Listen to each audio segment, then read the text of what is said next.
wanaofuata Ibrahimu ni nani? Wakristo. Ishmaeli anatengana na baba yake, kama Ishmaeli mwenyewe alikuwa ni Mkristo. Unaona? Anapoachana na baba yake anaenda katika mashariki ya mbali. Mashariki ya mbali ambayo inapatikana kule Middle East. Sasa huko ndiko dini ya Kiislamu inafanya nini? Uvuvio, uanzilishi unaanza pale. Na unapata kwamba Mtume Muhammad anapopata utume katika miaka 610, unapata kwamba yeye mwenyewe anaamrisha watu kufanya nini? Anaamrisha Bi Khadija kuwa ni Muislamu wa kwanza ambaye ametoa shahada. Shahada ambayo ilitolewa kwanza ilitamkwa na nani? Bi Khadija, ambaye alikuwa ni mkewe nani? Mkewe Ishmaeli. Mkewe Bi Khadija, Mtume Muhammad. Mkewe Mtume Muhammad samani. Sasa haiwezekani kwamba Uislamu iweze kuwa ni dini ya Mwenyezi Mungu. Kwa sababu gani hii?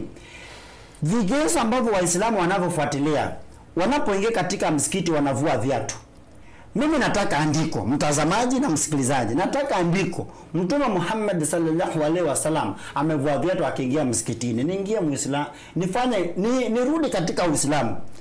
Mtume, yana andiko lisema hapa katika Qur'an tukufu kwamba Mtume Muhammad sallallahu alaihi wasallam aliingia msikitini akivua viatu, ambayo ni itikadi na mila ya Kiislamu. Basi itaonekana hiyo dini itakuwa ni dini bora. Mimi nitaingia pale katika hiyo ubora. Maana katika Biblia maandiko yanatuelekeza kwamba tunapoingia katika nyumba ya Bwana tuzuie miguu yetu. Yaani tuvae viatu yetu tunapoingia katika nini? Kumsali Mwenyezi Mungu ndani ya kanisa ama ndani ya jengo lake. Lakini Waislamu wanaingia pale kwa ajili wanavua viatu. Ni nani aliyewaamrisha kwamba mtoe viatu mnapoingia katika kuswali? Maana yake Musa anapoongea na Mwenyezi Mungu anamwambia kwamba vua viatu yako. Kwa sababu gani? Uko katika nchi takatifu, sio kanisa, sio msikiti, sio jengo. Yaani vua viatu kwa sababu uko katika nchi takatifu. Mbona nyinyi mnavua viatu mkiingia msikitini? Na Mtume Muhammad hakufanya. Nipi andiko? Haya, umemaliza dakika zako? Wacha nikuwe mstaarabu, maana yake mwalimu aliyebobea mimi sina shaka. Asante sana, asante sana. Naona Pastor Onyango sasa hivi amewaka kidogo, akaona dakika ninazotumia akasema hapo mwalimu umemaliza. Nikajaribu kutulia, nikampatia fursa, naona kidogo akaja na hoja ya kuvua viatu. Hii ndio hoja ambayo amekuja nao. Sasa hivi tunakupa fursa ndugu mtazamaji kuweza kuuliza swali na kupiga simu. Swali, alhamdulillah, mada ya leo, ipi dini iliyo bora? Ipi dini iliyo bora? Naona pastor hapa anazidi kutetea imani ya Ukristo na kutoa hoja nyingi, na mwisho amemalizia na swala la kuvua viatu. Kabla sijatoa andiko, umetoa andiko katika Biblia, ukasoma andiko katika Biblia kwa kuinukuu ya kwamba lipo andiko katika Biblia inasema unapoingia katika nyumba ya Mungu utunze miguu yako. Utunze miguu. Naomba tulisome. Haya. Mhubiri 5:1. Naomba tulisome andiko alilolisoma ili tuweze kulifanyia operation. Mhubiri 5:1. Mhubiri 5:1, nimefika kitabu cha Mhubiri. Haya. Ndio andiko alilolinukuu akisema kwamba hili ndio andiko wanaruhusiwa wao kuvaa viatu. Inasema hivi, jitunze mguu wako uendapo nyumbani kwa Mungu. Kwa hivyo pastor, ile andiko ndio linasema uvae viatu. Linasema kwamba miguu yako lisikose viatu kuvaa. Ndio hii inasema 5:1, tunza. Master, sasa ukiangalia reference katika Biblia kuna kitu kinaitwa reference. Kuna maandiko madogo hapa yameandikwa hapa kando ambazo ni reference. Ukiangalia reference katika 5:1 inakupeleka Kutoka 3:5, inakupeleka Yoshua 5:15. Hebu tusome Kutoka 3:5. Kutunza mguu katika nyumba ya Mungu. Maana kutunza mguu, Kutoka 3:5. Reference inatupeleka Kutoka 3:5. Tuangalie Kutoka 3:5 inasemaje. Inasema hivi. Inasema, naye akasema usikaribie hapa, vua viatu vyako miguuni mwako, maana mahali hapo unaposimama ni mahali patakatifu. Sawa. Sasa hii 5:1 Mhubiri inasema tunza mguu wako uendapo nyumbani kwa Mungu. ikatupeleka reference ili tujue maana lile andiko zaidi. Kutoka 3:5. Kutoka 3:5 inasema Musa anaambiwa vua viatu. Naona kuna simu inaingia, wacha tupokee tumsikilize ndugu yetu. Bismillah. Naam.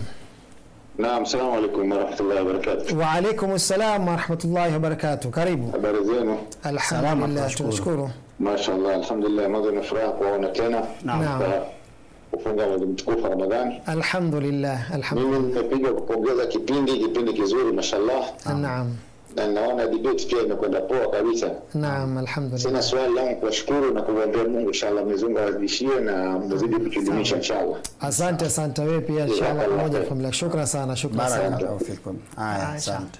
Huyo ndugu yetu ambaye amepiga simu ili kuweza kupongeza kipindi, alhamdulillah, na sisi pia tunamtakia kila la kheri yeye pamoja na familia yake. Naam pastor, hebu tufafanulie hapa. Reference imetupeleka katika Kutoka 3:5. Musa anaambiwa avue viatu. Pastor Unyango, na bado nasoma andiko katika kitabu cha Isaya 23. 23. Isaya 23. 20. Alipo ile andiko lingine inasema hivi 23. Naye akafanya hivyo. Akaenda uchi, miguuni yake haina viatu. Bwana akasema, kama vile mtumishi wangu Isaya anavyokwenda uchi hana viatu, awe ishara ya ajabu kwamba muda wa miaka 3 juu ya Misri na juu ya Kushi. Yani kuvaa viatu katika hiyo, kwa muktadha wa kitabu cha Kutoka linasema kwamba na Nabii Musa alipovua viatu alikuwa katika nchi takatifu. Sasa Muislamu mbali na kuchukua andiko ndani ya Qur'an, kuna nchi takatifu hapo ndio tunakubali. Sasa Muislamu kwa imani yake anaona msikiti ni mahali patakatifu. Sasa nakuuliza swali na nataka unijibu. Hebu nisome kwenye hii Qur'ani. Shika. Ni hapa. Nipe andiko Mtume Muhammad amevua viatu akaingia msikiti. Sasa mbali na Mtume Muhammad, kwanza tu sikiliza Qur'ani 20. Jibu swali langu kwanza. Sikiliza Qur'ani. Keze mahali unajua hii mjadala ni mjadala wa kielimu. Usinipeleke vile unavyotaka. Nipeleke vile nilivyokuuliza swali. Sawa kabisa. Nataka andiko mtazamaji. Mtume Muhammad, sikiliza ile andiko nisome. Mtume Muhammad kaingia kuswali ama kamrisha watu wavue viatu, yeye mwenyewe anavua viatu, kaingia msikitini.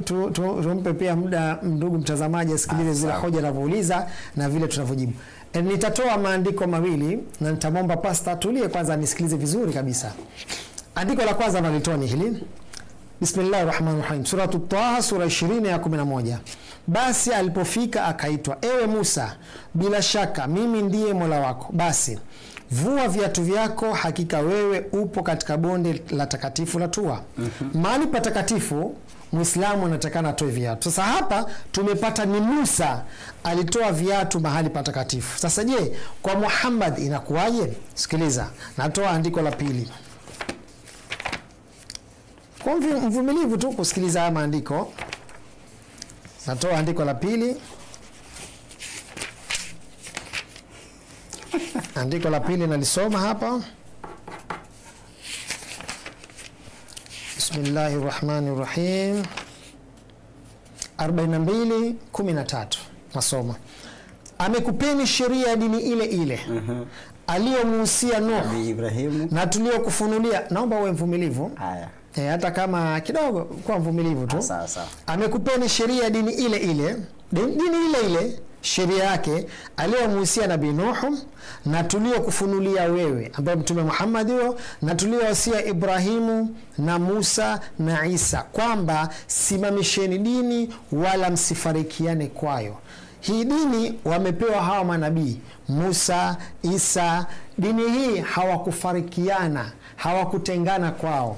Kwa hivyo kama Musa alitoa viatu, basi kwa Mtume Muhammad SAW pia atatoa viatu mahali patakatifu. Mimi nashangaa kwa pasta, kitanda alichotandika mkewe hutoa viatu, lakini katika nyumba ya Mungu hatoi viatu. Na leo akienda nyumbani kwake akipanda na viatu tu ya kitanda chake, mkewe atamtukana. Na hili bwana pasta, naona wacheka hapa. Hebu tuambie, manake mimi nimekupa ushahidi, manake ukitaka ushahidi haswa kwamba Muhammad anaambiwa toa viatu msikitini, na mimi nitakuomba haya